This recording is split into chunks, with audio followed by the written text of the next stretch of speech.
banyak sekali orang yang berpendapat bahwa pelecehan seksual terus kemudian kekerasan seksual itu muncul karena baju pakaian.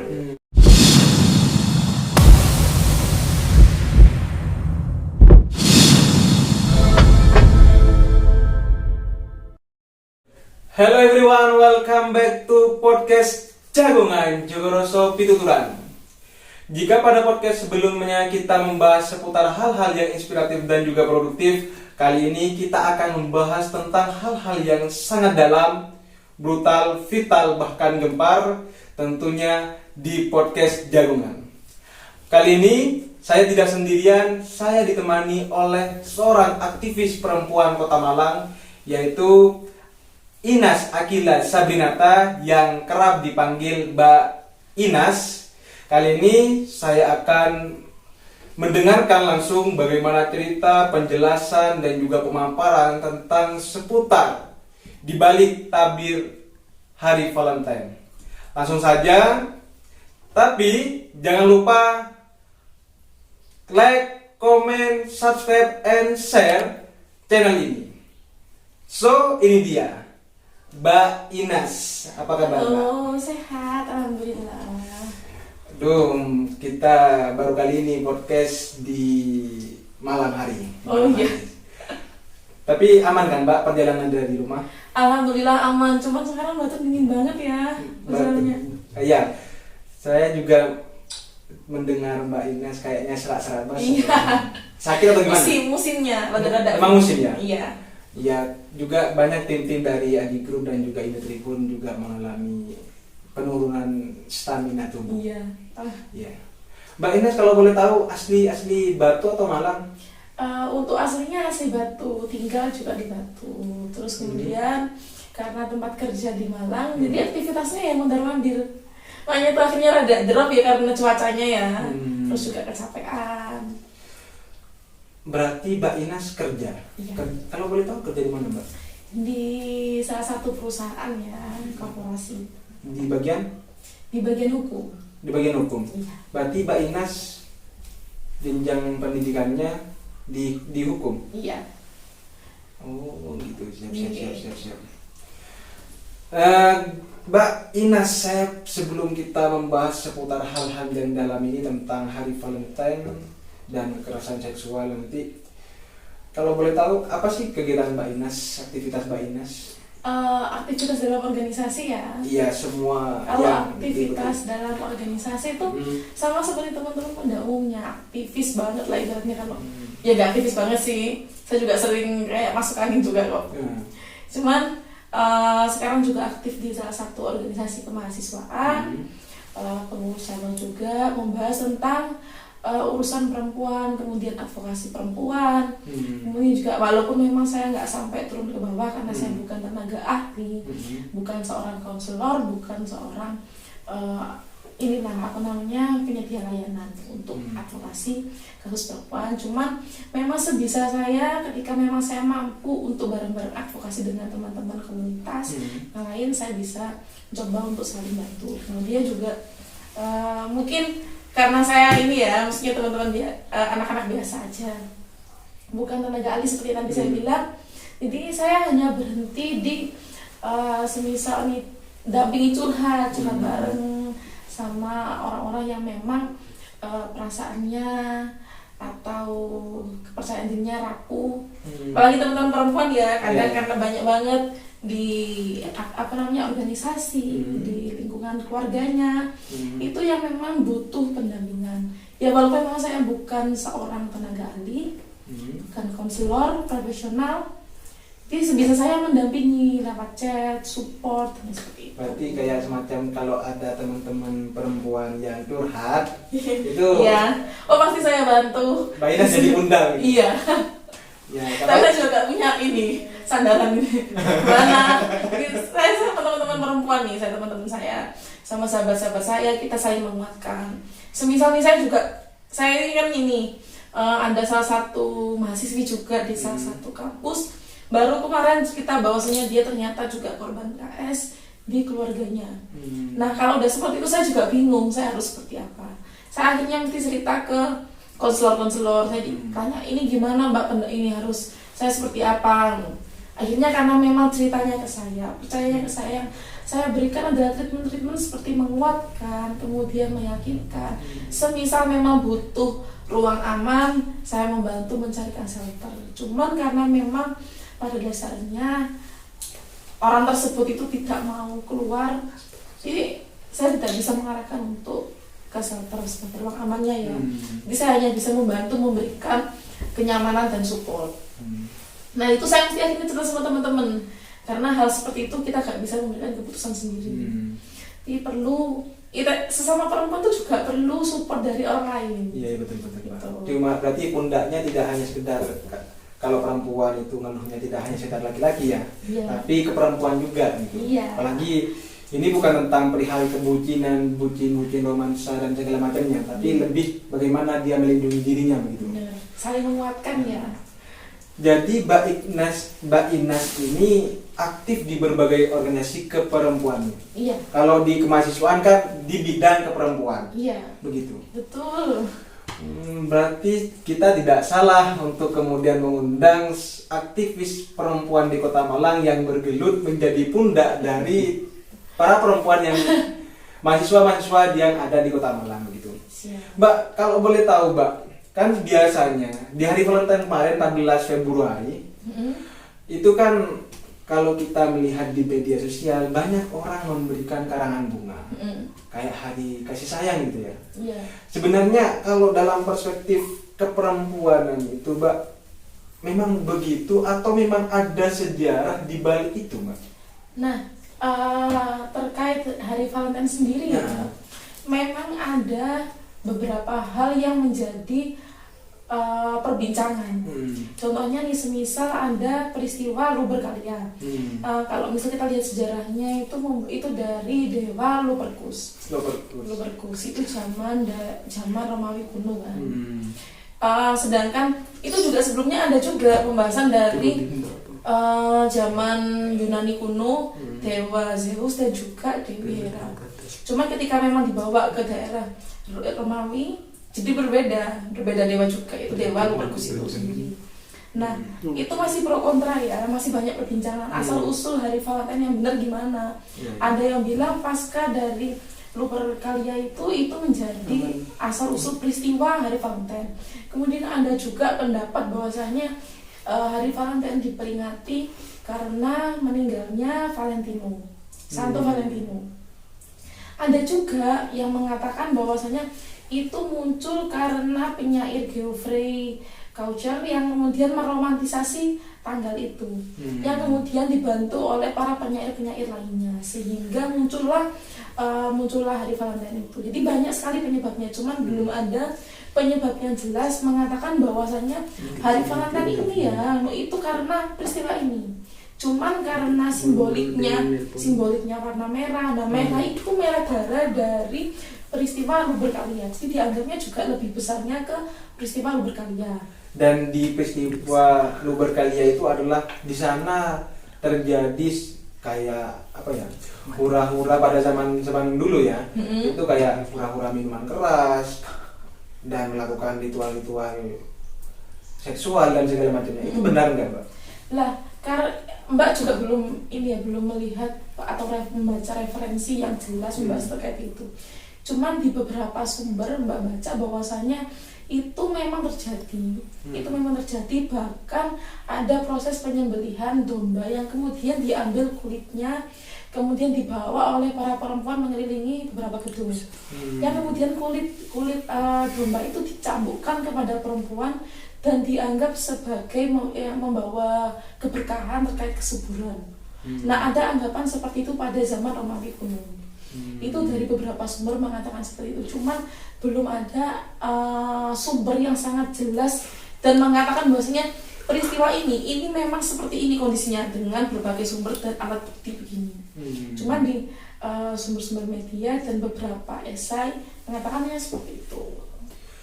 Jadi ada yang pro terhadap bahwa di balik hari Valentine ini terjadi sebuah ritual-ritual perlakuan seksual dan kekerasan seksual. Ada yang kontra bahwa tidak, memang betul ini hari Valentine gitu, hari kasih sayang dan segala macamnya. Oh siap, kalau gitu. Mbak, saya penasaran tadi Mbak, itu yang terkait Mbak sering menerima keluh kesah teman-teman mahasiswa yang di Kota Malang, itu sejauh ini gimana Mbak? Mereka itu sering berkeluh kesah apa sih? Nah ini hal kecilnya. Jadi Mbak itu termasuk sering ngisi materi tentang gender seksualitas, kemudian terkait pembukaan bedah gender sendiri, terus kemudian tentang pembedahan KS. Mbak lumayan sering ngisi materi-materi tentang seperti itu. Nah, yang akhirnya membuat beberapa teman-teman perempuan, karena saya sering bilang ke teman-teman, baik perempuan atau laki-laki, semisal memang ada yang ingin didiskusikan, ada yang perlu dibicarakan di ruang privat dengan Mbak, silakan menghubungi langsung ke WA-nya Mbak. Karena Mbak pasti akan terbuka merespon itu. Semisal ada hal yang perlu didiskusikan dan diperdebatkan, nggak sepakat dengan konsep yang Mbak bawa, silakan. Nah, pasca dari itu ternyata juga banyak yang respon, yang chat ke Mbak, Mbak aku pengen diskusi sama Mbak. Nah, ketika sudah bertemu di ruang privat berdua ya, di warung kopi atau entah di tempat lain, itu mesti cerita, Mbak aku ini Mbak kayak gini, ngalami gini di organisasiku, pripun Mbak kayak gitu, ya apa Mbak enakin Mbak. Nah akhirnya kalau udah kayak gitu ya, Mbak akan membuka dulu, maksudnya itu terjadi karena apa, terus bagaimana kondisinya. Bentar Mbak, saya potong ya, maaf. Tadi itu mereka itu lebih spesifik menceritakan apa dan contoh. Mungkin kalau misalnya dirasa itu sangat privasi, tapi mungkin bisa kemudian menjadi sampel yang menjadi curhatan gitu Pak. Seringnya ya, seringnya teman-teman cerita itu tentang KS, kekerasan seksual. Iya, tentang pelecehan seksual juga. Itu yang paling sering. Semisal nih, mereka itu ternyata mengalami pelecehan seksual di ruang umum, ruang publik. Itu didiskusikan sama Mbak. Mbak gimana Mbak? Karena kadang teman-teman tuh juga mau belajar. Aku pengen belajar Mbak masalah ini, aku nggak terima. Terus ternyata kalau misalnya ada kader-kaderku yang mau belajar juga, aku mau membantu. Nah, teman-teman perempuan itu sekarang seperti itu Kota Malang itu. Jadi banyak sekali semangat-semangat baru yang ingin mengadvokasi perihal KS, pelecehan seksual dan sebagainya. Jadi lebih tepatnya mereka itu sering di organisasi, baik di kampus, sering mengalami pelecehan seksual, kekerasan seksual. Baik secara verbal maupun fisik ya. Itu sering ternyata teman-teman. Entah guyonan-guyonan kecil yang ternyata menjatuhkan mentalnya, itu ternyata sering banget terjadi. Ini ya maksudnya tingkat secara pelecehan seksual secara verbal itu benar-benar sangat tinggi. Hampir semua teman-teman yang itu pasti mengalami itu ke Mbak ya. Yang emang tujuannya itu pengen diskusi tentang itu pasti mengalami. Karena biasanya hal seperti itu based on pengalaman. Mohon maaf ya, mungkin agak vulgar ini, agak vulgar. Kalau misal pelecehan seksual itu kalau fisik ya, dalam kategori fisik mungkin lebih disentuh hal-hal yang itu sangat vital bagi perempuan. Tapi kalau semisal yang verbal itu gimana sih contohnya Mbak? Contohnya yang verbal, yang ini ya lebih ke body shaming. Body shaming itu gimana? Body shaming yang merendahkan kayak, mohon maaf ya sebelumnya ya ini. Jadi karena ini memang ruang diskusi, jadi saya terbuka aja karena memang tujuannya untuk diskusi dan bukan untuk merendahkan.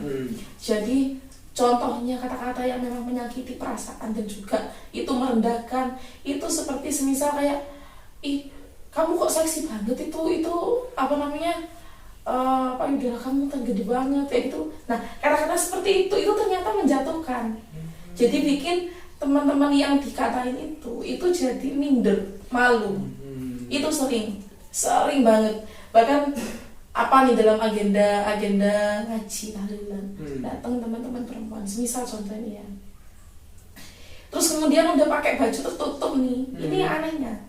Banyak sekali orang yang berpendapat bahwa pelecehan seksual terus kemudian kekerasan seksual itu muncul karena baju pakaian.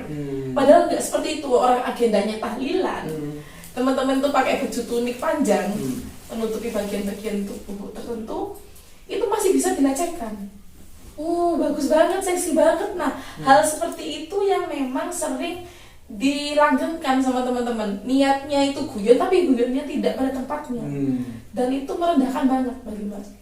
Dalam tanda kutip, oke lah kalau misalnya itu perempuan kurang baik atau perempuan-perempuan yang tidak ini ya, dalam tanda kutip ya bukan yang perempuan sembarangan mungkin dikatakan oh kamu seksi, kamu bahenol dan segala macam, oke biasa. Iya. Tapi kan ini ada di organisasi dan kemudian misal contohnya ada di kajian keislaman, kajian rutinan dan segala macamnya, itu masih ada orang yang mengatakan itu.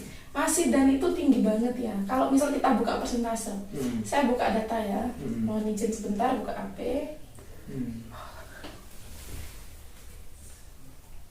Ini di tahun 2021 di salah satu lembaga penyedia layanan terkait pendampingan kekerasan seksual, itu tingkat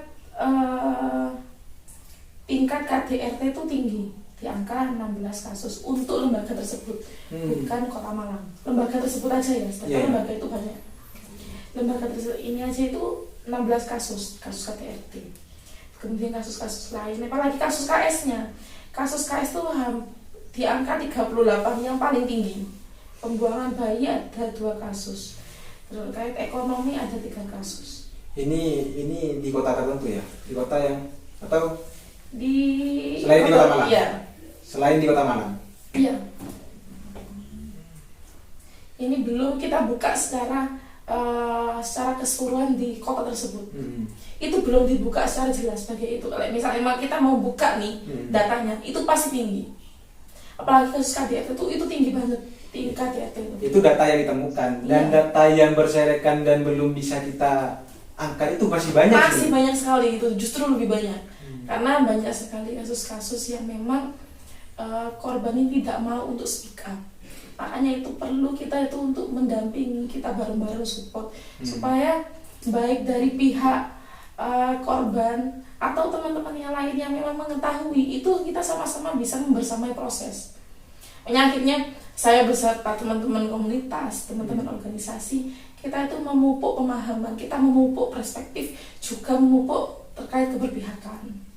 Itu yang sedang kita gencar-gencarkan. Kalau tadi ya, balik lagi tadi ke ucapan-ucapan oh kamu bahenol dan segala macamnya. Kalau ini orang baik, mungkin dia akan tersinggung. Dan jika kemudian mentalnya tidak kuat, pasti dia akan mengalami trauma. Bahkan nanti konsekuensinya terhadap organisasi atau lembaga yang ada di sana. Itu sejauh ini Mbak itu ketika menemukan orang-orang seperti itu, apakah Mbak juga punya penanganan khusus bagaimana dia tidak trauma, bagaimana dia tetap aktif di satu tempat itu? Nah, untuk orang-orang tertentu ya, di dalam setiap kasus kan berbeda kondisi terkait bagaimana mentalitasnya, kemudian bagaimana kasusnya. Nah, daripada saya termasuk orang yang saya akan mendampingi korban, saya akan mendampingi korban dan penyintas, tapi saya akan mengejar pelaku. Karena bagi saya tuh kita perlu menutup jelas kasus yang terkait korbannya, karena korban juga tidak mau untuk kasusnya terbuka lebar. Tapi pelaku itu akan saya kejar, karena pelaku yang perlu diberikan efek jerah. Dan siapapun tokohnya, apapun lembaganya, ketika dia melakukan pelecehan seksual, kemudian KS dan sebagainya, kan banyak nih, banyak terkait ketidakadilan gender itu banyak banget. Nah, itu yang perlu kita berantas, dan orang-orang itu bukan lembaganya, karena lembaganya itu kan nggak ada salah. Ini ya kita ambil contoh di pondok nih, kasus yang di pondok apapun itu, misal Anda salah satu kiainya, salah satu pengasuhnya yang melakukan pelecehan seksual ataupun kekerasan seksual dan sebagainya, yang salah bukan pondoknya, bukan lembaganya. Pondok tetap menjadi tempat yang aman. Hanya saja yang perlu kita kejar adalah pelakunya, karena itu tindakan perorangan. Nah, cuman teman-teman kan banyak juga orang lain juga yang salah menilai bahwa oh ternyata pondok tidak lagi aman. Nah, sedangkan kalau kita mau melihat keamanan, rumah juga bukan tempat yang aman. Rumah itu bukan tempat yang aman kalau kita mau membuka. Jadi yang salah bukan tempatnya, bukan lembaganya atau institusinya, tapi ya perorangan tersebut ya. Kadang kan kesalahan kita mengeneralisir semuanya. Mengeneralisir semuanya. Bahkan yang salah itu sebenarnya si pelaku ini yang melakukan itu, bukan kemudian merambat pada pondoknya, nama pondoknya dan segala macam. Karena sekarang itu banyak banget persepsi bahwa pondok itu ternyata sudah tidak aman lagi karena pondok itu udah kasus ini. Nah, yang yang salah itu bukan pondoknya, karena pondoknya itu tetap baik. Yang salah adalah orang yang menyalahgunakan kekuasaannya, wewenangnya. Dia diberikan wewenang untuk menjadi pengasuh nih salah satu pondok. Ternyata dia menyalahgunakan kesempatan itu, karena ada kesempatan juga kan. Dia memiliki wewenang privilege lebih dibandingkan yang lain. Nah itu yang disalahgunakan. Nah orang itulah yang salah. Orang itu yang perlu kita kejar, orang itu yang perlu kita hukum. Bukan lembaganya. Lembaganya nggak salah, lembaganya baik-baik saja. Karena tanpa orang tersebut lembaga juga tetap berjalan baik. Cukup luar biasa ternyata pembahasannya sangat dalam dan berisi daging, dan juga kita tahu bahwa di luar sana masih banyak orang yang menjadi korban pelecehan seksual maupun kekerasan seksual yang belum diketahui oleh publik. Itu mungkin kayak paradigma gunung es yang ternyata yang keluar di permukaan itu cuma sebagian saja, tapi di dalam itu masih mengakar. Masih itu masih besar banget. Cuman memang terkait kasus-kasus seperti ini itu sering tutup karena kita melindungi terkait korban, privasi korban, bagaimana kemudian kondisi korban itu yang kita lindungi. Bukan pelakunya yang kita lindungi dan kita tutupi, bukan, tapi korban, terkait korban itu yang perlu kita sama-sama pahami. Tapi begini Mbak, pertanyaannya sekarang, kadang ketika itu dilakukan, yang menjadi pelaku itu adalah tokoh yang sentral, yang seakan-akan tidak tergoyahkan. Katakanlah barusan kayak mungkin orang-orang penguasa dan segala macamnya, tokoh masyarakat dan segala macamnya, itu kadang sulit untuk menyeruak ke permukaan apa yang dia telah dilakukan. Gitu. Kalau untuk tokoh yang ini ya, semisal tokoh yang memang terkenal dan memiliki wewenang yang besar, terus kemudian dia melakukan beberapa hal yang itu tidak baik, terus kemudian ternyata ditutup dengan rapat. Nah itu saya juga kurang tahu bagaimananya kondisinya pada saat itu, karena memang ketika kita mau tahu kita perlu terjun dulu. Nah semisal ada ya salah satu tokoh juga yang memang memiliki wewenang dan kekuasaan lebih, terus kasusnya ditutup. Nah itu yang perlu yang perlu kita sebagai teman-teman tahu, bahwa ada 1-2 hal yang memang perlu kita kejar. Semisal nih kita satu orang tahu, nah karena kita kadang nggak berdaya, akhirnya kita diem aja. Itu yang perlu kita perkuat ke lingkaran kita, ke teman-teman. Nah akhirnya kita sama-sama kejar, karena semisal tokoh publik diberikan privilege untuk kasusnya ditutupi, itu yang perlu dipertanyakan akhirnya memberikan mindset ke masyarakat atau ke teman-teman bahwa ternyata semisal kita memiliki memiliki jabatan yang besar, memiliki kekuasaan, ternyata kasus kita bisa tutup. Nah itu yang akhirnya timbul, itu efek samping negatifnya. Sedangkan harusnya sebagai masyarakat yang sadar, mahasiswa yang sadar, perlu kita kejar kasus tersebut. Itu saya juga saat ini di beberapa hal juga yang saya nggak bisa sebutkan dari lembaga mana, kampus mana, kota mana. Saya ini ada petinggi salah satu perguruan tinggi yang memang dia memiliki kekuasaan yang besar. Dia nutup kasusnya dengan berbagai cara. Cuman ternyata ada teman-teman mahasiswa yang sadar dan mereka membentuk lingkaran, mereka membentuk aliansi untuk menyelesaikan itu. Karena semisal kamu berangkat sendirian, kamu nggak akan mati. Akhirnya kita perlu membentuk lingkungan yang sehat, kita perlu membentuk relasi yang kuat di situ. Jadi kalau misalnya musuhnya kita sama tokoh, kita juga perlu membangun lingkaran yang besar. Itu konsepnya. Jadi untuk mengatasi itu kita juga jangan kemudian berangkat sendirian dan kemudian ingin menyeruakan itu, tapi kita perlu kolaborasi dengan komunitas dan organisasi yang lain untuk kemudian apa sih yang sebenarnya terjadi begitu. Mbak, saya punya ini, kemudian nanti Mbak tanggapinya. Iya siap. Tadi kita sudah membahas tentang Valentine dan juga kekerasan seksual dan pelecehan seksual. Gimana ketika ada berita ini, Mbak? Kisah Lupercalia, perayaan penuh kekerasan seksual disebut asal-usul hari Valentine. Gimana tanggapan Mbak? Tanggapan Mbak ya terkait kasus itu, Mbak akhirnya berpendapat bahwasanya memang dalam bentuk sejarah itu tidak bisa ditinggalkan dalam sejarah, karena ketika kita memang tidak tahu sejarah kita akan dibodohi.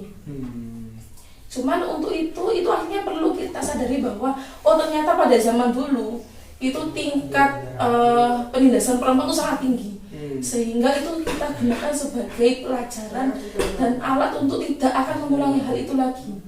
Jadi kita sadari bahwa memang sistem di zaman dulu itu sangat menindas perempuan.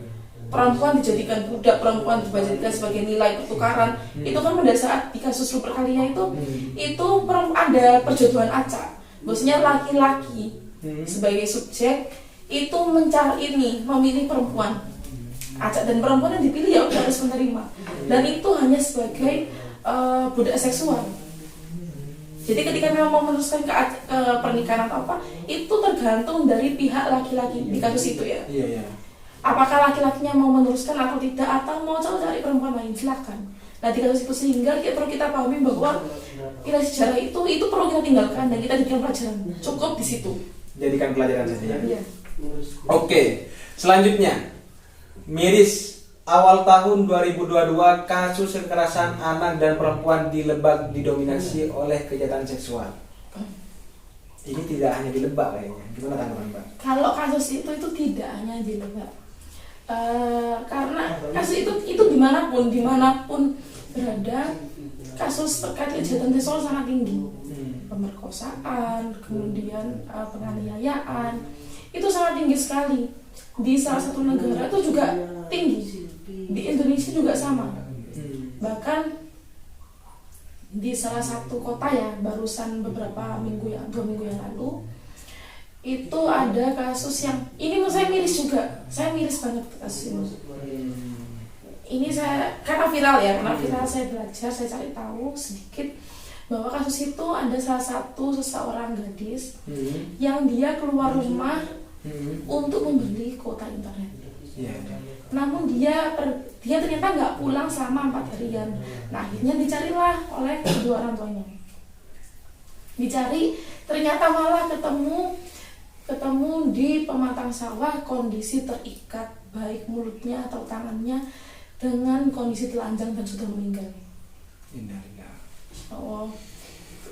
Itu benar-benar itu hal kecil ya, hal kecil aja yang perlu kita lihat dari bahwa itu tingkat kejahatan seksual sangat tinggi. Cuma mau keluar rumah aja itu bisa sampai seperti itu.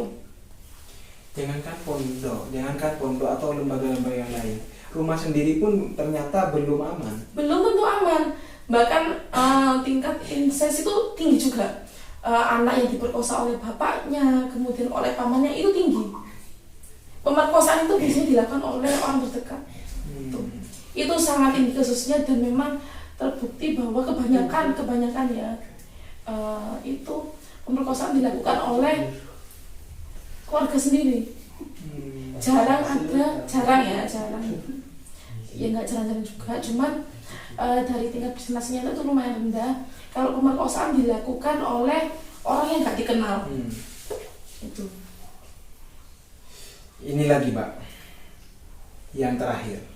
Polisi ungkap 7 kasus pencabulan anak di Tangerang. Pelaku adalah guru ngaji. Luar biasa, tadi sudah dibahas sebenarnya. Iya, itu.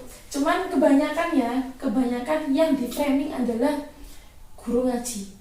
Siapa ini? Kayak gitu. Terus kemudian memberikan rasa tidak aman. Apalagi perspektif yang mengatakan yang ini ya, korban ini dijadikan sebagai nilai tanda stigma. Itu sangat sering. Cuman bagi saya sendiri terkait narasi framing media itu memang kebanyakan itu merendahkan ke korban. Seakan-akan tuh korban ini negatif. Ini akhirnya yang ngebuat ini kasus terjadi. Misalnya ada sering saya jumpai bahwasanya terkait framing media itu seolah-olah karena mana ya waktu itu, coba sih saya cari di ini. Saya sempat melihat dan membaca bahwa framing media itu benar-benar menjatuhkan ke korban, sedangkan korbannya ada masalah. Yang ini nih, yang tahu nggak yang kasus di mahasiswa di daerah Sumatera yang di Universitas Riau bukan? Iya itu kan framingnya awal kan ini kan dari mahasiswa yang mengatakan kondisinya bagaimana. Cuman kemudian di framing media bahwasanya ternyata mahasiswa itu yang curhat-curhat, nangis-nangis itu sebagai pemicu. Padahal kan triggernya bukan itu. Triggernya ya memang pelakunya ini yang memulai, yang mencari kesempatan.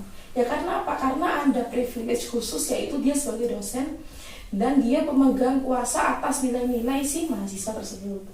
Ya itu yang perlu kita lihat, bahwasanya ternyata di dalam kasus-kasus KS, kasus-kasus kejahatan seksual dimanapun tempatnya, baik di pondok, di perguruan tinggi atau di sekolah dan sebagainya, itu yang paling merusak adalah framing media kebanyakan. Jadi kalau saya mau baca berita nih, saya cari dulu dari media apa, karena media tertentu tuh suka framing yang negatif. Tapi saya sarankan untuk baca media tentunya baca Indo Tribun. Oh iya, itu ya yang satu ya. Baca Indo Tribun, jadi semuanya harus baca Indo Tribun. Terpercaya, alternatif bacaan terpercaya. Gak ada micinnya. Ayo Pak, monggo Pak. Iya. Tidak ada endorse ini. Gak di endorse ya? Gak ada endorse ini. Nah, kayaknya seru, kita perlu minum juga.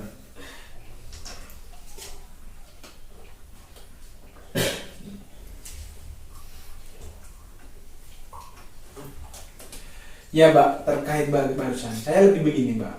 Sejak Heri Irawan yang memperkosa 13 santrinya, sekarang media dan juga polisi menemukan berbagai pelecehan seksual yang itu notabene-nya sama dengan Heri Irawan.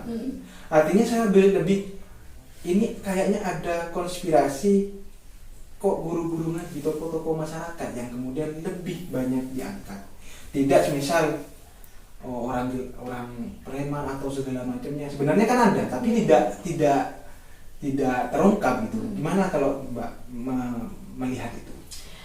Kalau saya melihat itu ya, setelah memang apakah itu ada konspirasi atau tidak, saya kurang tahu untuk itu.